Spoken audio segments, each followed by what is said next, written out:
नमस्कार दोस्तों, स्वागत है आपका एग्जाम बुक चैनल में।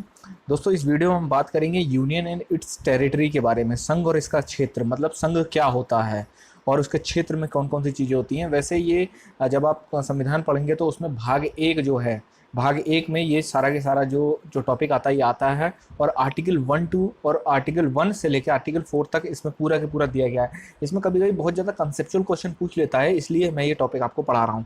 तो चलिए दोस्तों आगे बढ़ते हैं। देखिए, सबसे पहले क्या कहता है राज्यों का संघ। राज्यों का संघ क्या होता है? देखिए, ये कहता है आर्टिकल 1 से लेकर 4 तक संघ एवं इसके क्षेत्र की चर्चा करी गई है। मतलब आर्टिकल 1 और आर्टिकल 1 से लेकर आर्टिकल 4 तक जो है ये बताया गया है कि संघ क्या होता है और इसके क्षेत्र कौन कौन से होते हैं। उसके बाद है आपका इसकी चर्चा भाग एक में करी गई है। भाग एक में भी जो है ये इसी की चर्चा करी गई, संघ और उसके क्षेत्र। अब आर्टिकल 1 में क्या कहा गया है? आर्टिकल 1 ये कहता है कि इंडिया यानी भारत राज्यों का संघ होगा।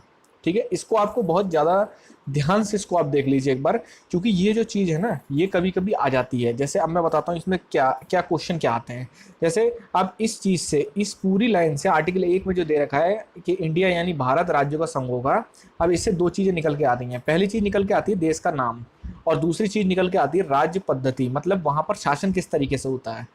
ठीक है, अब उसके बाद है संविधान में दो नामों को स्वीकार किया गया है। दो नाम कौन कौन से? इंडिया जो कि भारत है। अब जैसे क्वेश्चन ये आ सकता है कि निम्न में से जो है संविधान में भारत का क्या नाम दिया गया है? ठीक है, तो उसमें ये दिया होगा इंडिया, भारत, और फिर सी दिया होगा आपका हिंदुस्तान, और फिर डी में दिया होगा उपरोक्त ए और बी, इस तरीके से दिया होगा। ठीक है, तो हिंदुस्तान जो है वो संवैधानिक नाम नहीं है। हिंदुस्तान संविधान में नाम नहीं दिया गया है। संविधान के अनुसार भारत जो इंडिया जो कि भारत होगा, इंडिया और भारत ये दो नाम जो है ये संवैधानिक रूप से जो है ये नाम है। उसके बाद है देश को संघ बताया गया है। संघ का मतलब क्या होता है? देखिए, सबसे पहले ये समझ लीजिए, संघ का मतलब ये होता है कि मैंने आपको पहले जो प्रेम्बल वाली वीडियो है और जो भी मैं वीडियो डालता हूँ उसमें मैं बताता हूँ। संघ का मतलब होता है कि जैसे चार लोग हैं, चारों लोग, जैसे मैंने बताया था आपको कि भाई एक आदमी है, उसके चार लड़के हैं, वो सब एक घर में रहते हैं, सब मिलजुल के रहते हैं, और उनका हेड कौन है? उनके पिताजी। इस तरीके से जो है वो सारे लोग जो हैं, सारे राज्य जो हैं वो आपके रह रहे हैं आराम से, और राज्य और केंद्र मिलकर जो है पूरा संघ बनाते हैं। ठीक है, समझ गए कि राज्य और केंद्र मिलकर पूरा एक संघ बनाते हैं, और राज्यों और केंद्रों के बीच में शक्तियों का वितरण है। शक्तियां जो हैं अलग अलग बांट दी गई हैं संवैधानिक रूप से। कोई ऐसी चीज नहीं छोड़ी गई है जिससे कि कल को जो है लड़ाई झगड़ा या फिर संघ और राज्यों में आपस में वो हो। अगर होता भी है तो उसके लिए उच्चतम न्यायालय बैठा हुआ है, वो आगे मैं कभी बताऊंगा आपको। अब इसमें बताया गया है देश को संघ बताया गया। देश को संघ का क्या मतलब है? संघ का मतलब है कि भारतीय संघ राज्यों के बीच कोई समझौते का परिणाम नहीं है। जैसे अमेरिका, जैसे भारतीय संघ में जो राज्य हैं उनमें वो उन्होंने मिलकर संघ इसलिए नहीं बनाया है। उन्होंने मिलकर संघ कोई ऐसा नहीं कि समझौता हुआ था कि ठीक है भाई उत्तर प्रदेश, मध्य प्रदेश, इन सब राज्यों ने मिलकर एक समझौता करा और ये बोला कि ठीक है आज से हम लोग सब एक देश होंगे, देश के अंदर होंगे, और हमारे ऊपर एक शक्ति बिठा देते हैं हम संघ, जो केंद्र, और केंद्र जो है वो बाहरी रूप से जो विदेशी मामलों को संभालेंगे और हम आंतरिक मामलों को संभालेंगे। ऐसा नहीं हुआ है। ठीक है, कोई समझौता नहीं हुआ था राज्यों के बीच में। जैसे अमेरिका में राज्यों के बीच में समझौता हुआ था, टेक्सास हो गया, बहुत सारे 50 राज्य जो हैं उनके बीच में समझौता हुआ था। समझौता के बाद जो है अमेरिका एक देश बना। दूसरे जो एक कारण है वो ये है कि राज्यों को संघ से विभक्त होने का अधिकार नहीं है। भाई राज्य अगर जैसे कल को उत्तर प्रदेश या फिर कल को उत्तराखंड या फिर कोई भी राज्य कह दे कि नहीं भाई अब मेरा मन जो है भारत से खराब हो रहा है, अब मैं जो है अलग अपना देश बनाऊंगा, मैं नहीं रहना चाहता, ये ऐसा नहीं हो सकता, क्योंकि समझौता ही नहीं है। समझौता का परिणाम नहीं है भारतीय संघ जो है। तो ये आपको समझना है। ठीक है, अब आगे बढ़ते हैं। फिर क्या कहता है? आर्टिकल 1 के अनुसार संघ 3 श्रेणियों में बंटा है। संघ जो है वो 3 श्रेणियों में बंटा है। राज्यों के क्षेत्र, भाई जो राज्यों के क्षेत्र है, उत्तर प्रदेश का क्षेत्र है, बिहार का क्षेत्र है। संघ क्षेत्र, संघ का क्या क्षेत्र है? संघ मतलब जो केंद्र है, जो केंद्र सरकार बोलते हैं ना, केंद्र का क्या क्षेत्र है, किस क्षेत्र पे वो पूरा होल्ड अप रखता है। फिर है ऐसे क्षेत्र जिन्हें किसी समय भारत द्वारा सम्मिलित किया गया हो, जैसे सिक्किम, बहुत सारे ऐसे जगह हैं सिक्किम को जो है 35वें संविधान या 36वें संविधान से जो है भारत में सम्मिलित किया गया था। तो इन क्षेत्रों को भी जो है आपका आर्टिकल 1 में इंक्लूड किया गया है। फिर आर्टिकल 2 क्या कहता है, अब यहाँ से थोड़ा ध्यान से समझिए।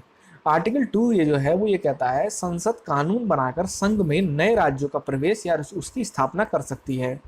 ठीक है भाई, संसद जो है कोई भी कानून बनाकर संघ में नए राज्यों का प्रवेश कर सकती है और उनकी स्थापना कर सकती है। दूसरा क्या कहता है, आर्टिकल उन राज्यों के बारे में है जो भारतीय संघ के हिस्से नहीं है। इसका मतलब क्या निकलता है, आर्टिकल 2 उन बारे में उनके उन क्षेत्रों के बारे में बात करता है जो भारत के पार्ट नहीं है, जो बाहर से नए लिए जाएंगे।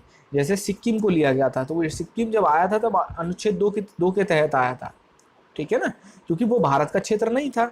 तो भारत के वो क्षेत्र जो कि नए हैं ही नहीं भारत के, और बाहर से जब भारतीय संघ में शामिल होते हैं तो वो अनुच्छेद 2 के तहत संसद कानून बनाती है और उसके बाद उनको सम्मिलित किया जाता है। ठीक है, अब आते हैं अनुच्छेद 3, राज्यों के पुनर्गठन संबंधी संसद की शक्ति। पुनर्गठन का मतलब होता है राज्यों को रीस्ट्रक्चर करना। जैसे संसद जो है वो कानून बनाकर राज्यों का क्षेत्र बढ़ा सकती है, भाई स्टेट्स का जो क्षेत्र है उनको बढ़ा सकती है, घटा सकती है, दो स्टेट्स के कुछ कुछ पार्ट को मिला के दूसरे स्टेट बना सकती है। जैसे आपका उत्तराखंड बना, उत्तर प्रदेश से कट के उत्तराखंड बना, छत्तीसगढ़ बना, बिहार वो छत्तीसगढ़ बना, और आपका झारखंड बना, ठीक है ना, तेलंगाना बना। इस तरीके के काम जो है वो संसद कर सकती है। राज्यों का क्षेत्र को एक भाग को मिलाकर नया राज्य बना सकती है, दो राज्यों के क्षेत्र को मिलाकर नया राज्य बना सकती है, किसी एक राज्य का क्षेत्र अन्य राज्यों को दे सकती है, राज्यों की सीमाओं में परिवर्तन कर सकती है और राज्यों के नाम में परिवर्तन कर सकती है। मतलब सीमाओं में भी परिवर्तन कर सकती है और नाम में भी परिवर्तन कर सकती है। तो ये सारा चीज़ जो है ये संसद ही कर सकती है, राज्य विधानसभा के पास ये अधिकार नहीं है। ये चीज़ ध्यान रखना। क्वेश्चन ये आ सकता है कि क्या राज्य विधानसभा अपने क्षेत्र को सीमित कर सकती है, तो नहीं कर सकती। ये सारा अधिकार जो है संसद के पास है। अब इसमें एक चीज़ समझ लीजिए कि जैसे मान लीजिए जैसे मान लीजिए अभी तेलंगाना एक नया राज्य बना, अब आंध्र प्रदेश से तेलंगाना बना। जब तेलंगाना बनने का जब कानून पास हुआ संसद में, तो वह कानून जो है हमेशा जो है राष्ट्रपति की कोई भी विधेयक जो होगा अनुच्छेद 3 के तहत वो राष्ट्रपति की पूर्व मंजूरी से ही संसद में पेश किया जाएगा। कि ऐसा नहीं है कि आप सीधे संसद में ले आए, सीधे आप लोकसभा में ले आए या राज्यसभा में ले, नहीं, पहले राष्ट्रपति के पास जाके और उसकी पूर्व मंजूरी लेनी पड़ती है, तभी वो संसद में पेश होता है। ठीक है, फिर राष्ट्रपति क्या करता है, राष्ट्रपति का काम ये होता है कि उस विधेयक को आपको उस विधानसभा में भेजना पड़ता है।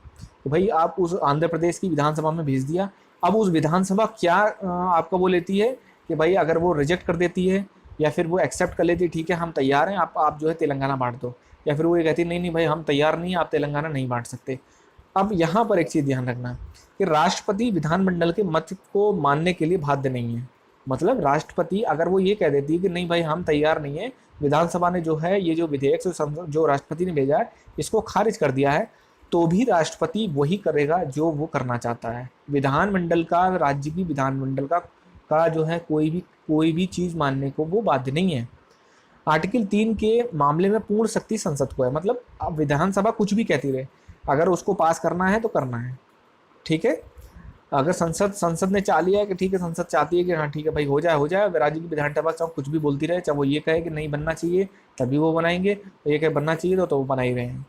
फिर है राज्यों को विभक्त राज्यों का अविभाज्य संघ कहा गया है। मतलब इसको ध्यान रखिए, भारत में जो राज्य हैं वो विभक्त हैं, मतलब उनको तोड़ा जा सकता है। जैसे उत्तराखंड बना दिया और आपका झारखंड बना दिया, तेलंगाना बना दिया। विभक्त राज्यों का अविभाज्य संघ मतलब राज्यों को संघ से निकलने का अधिकार नहीं है। जैसे मैंने पहले बताया कि कल को उत्तर प्रदेश या उत्तराखंड या बिहार ये नहीं कह सकते कि मैं भारतीय संघ से निकल के अपना अलग बना रहा हूँ, ऐसा नहीं कर सकता वो।